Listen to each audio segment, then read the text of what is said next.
Hello, everybody. I'm going to play a game that I think that anybody that is a content creator, an artist of any kind, should play at least once. Be it a writer, an artist, an actor, anything that requires creativity. I think they really should play this game at least once. It's amazing. We're going to read the disclaimer first. This is a fan game and not intended for sale. All rights belong to their respective owners. This is a work of satire. The characters depicted within are fictional. This fan game contains suicide themes. If you need help, talk to a professional or someone who loves you. My dinner with André. Press start.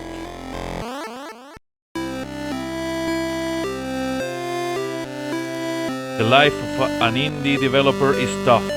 It's not easy. You work hard making games and nobody buys them.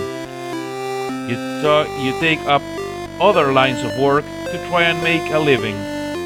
You became a voice actor and people don't hire you. So you just spend your days doing the errands of your trade.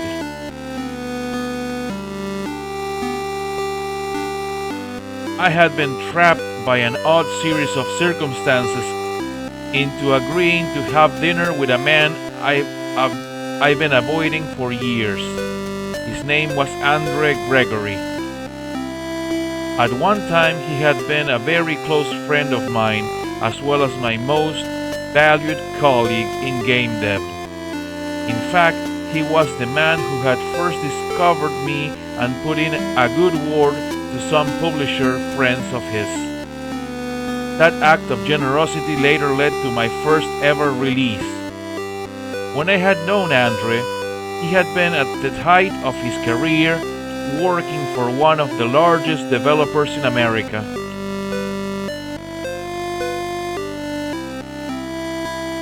But then something happened to André. He dropped out of the games industry.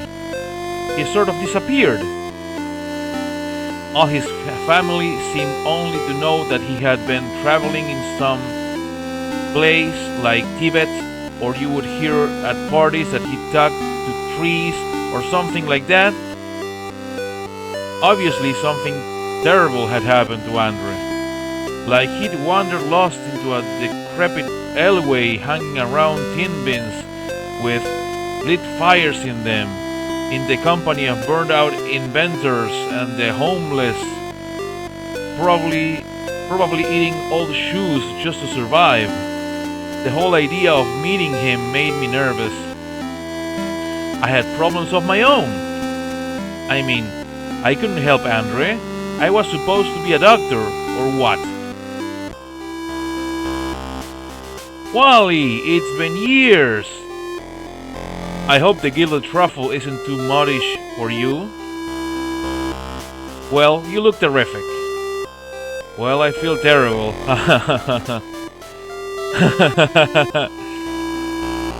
So we talked for a while about my various indie game dev projects, about the success and those that were, well, less of a success.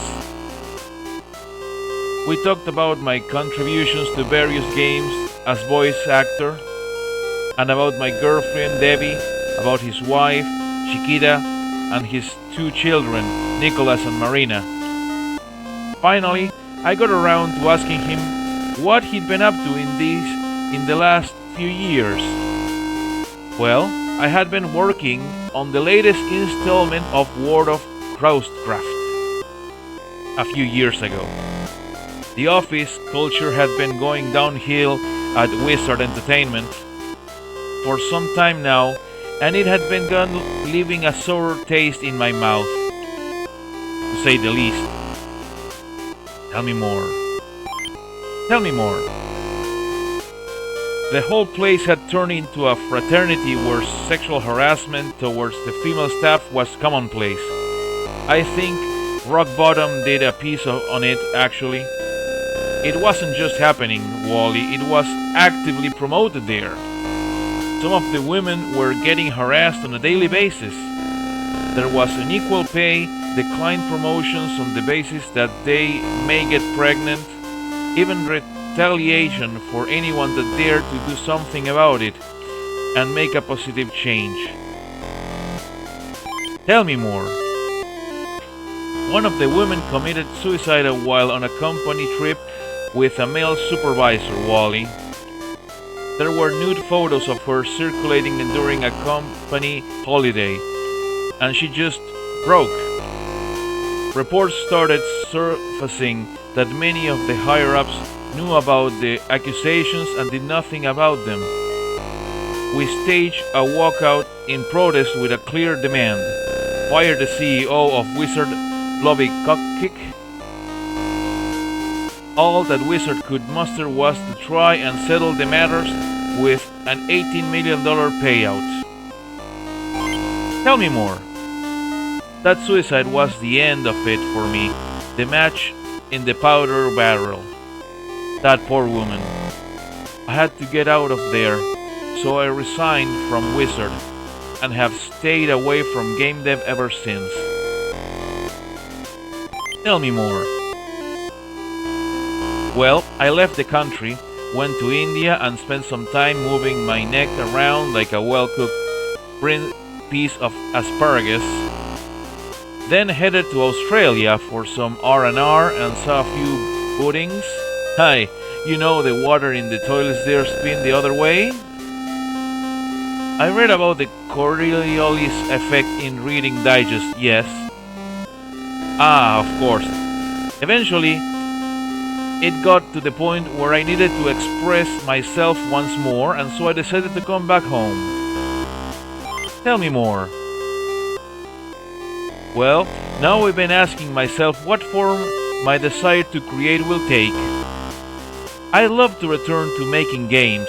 It's something I'm just intrinsically drawn to. But I can't bring myself to go back to the AAA games development. Besides, corporate toxicity aside, the fact is that making a AAA game has become so expensive it's rarely feasible to take creative risks. From a business standpoint, anyway. Tell me more. The AAA industry can no longer afford to take risks and push the medium in leaps and bounds like it used to. Perhaps every so often, lightning in a bottle strikes, but it's the indie scene that isn't shackled by the shareholder interests and is free to truly push the medium. It's a matter of scale. In the 80s and 90s and even the 2000s, it was cheaper to make commercial games, and it took way less time to complete them.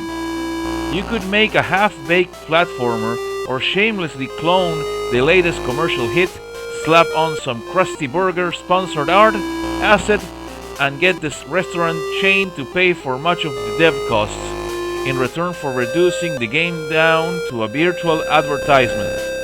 Or just skin a rush game to suit the latest Rainier Wolfcastle action flick, force the game out and crunch schedule to coincide with the film's release, and you'll still see a profit in the end. Have you ever played that game, Board vs. the Space Mutants? It's as bad as Kevin Costner's Waterworld. Nowadays, though, it's a considerable risk to create a restaurant, film, or TV tie-in and remain competitive in the market. It still happens here and there, but you don't see them as often. Tell me more. Games become more and more generic when they appeal to the lowest common denominator.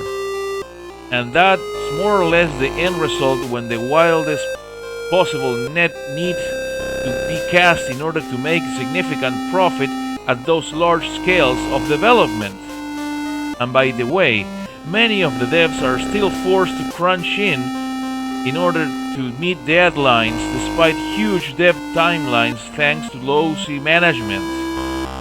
There will always be exceptions, of course, but on the whole, this is the current situation. I was thinking about the indie games you'd made in the past, Wally. Relatively small development times, possible to complete with a small team or even just one person. And most importantly, you get to decide what you make without having to consider what the market wants from you.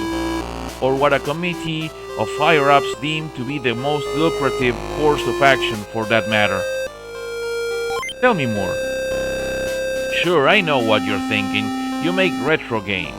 André, I got to say, I'm making retro games.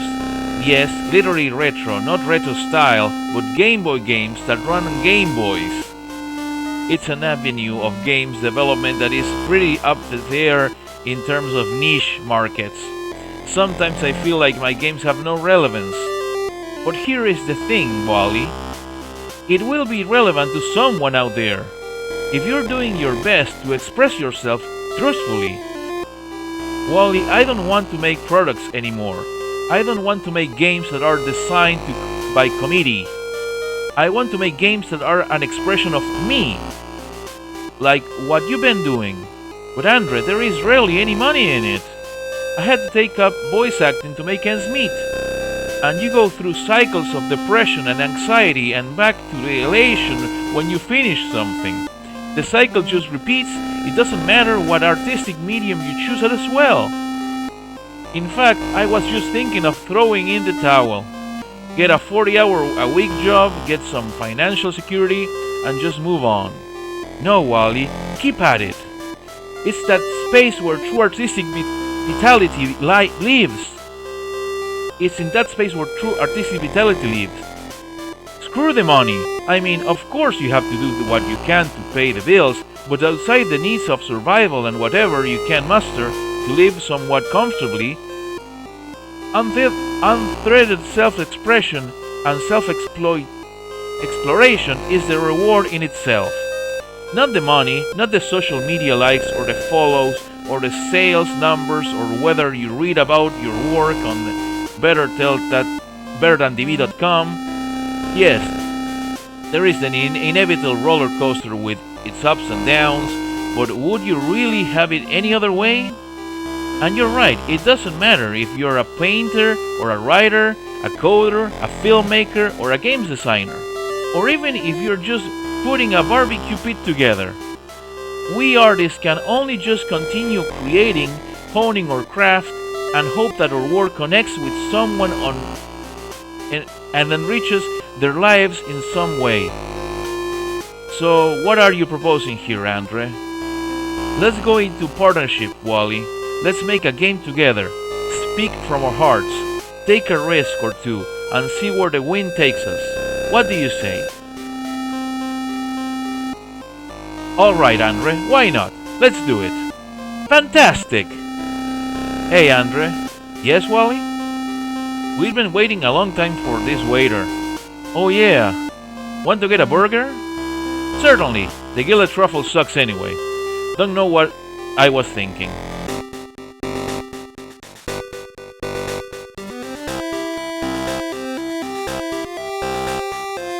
And that is my dinner with André.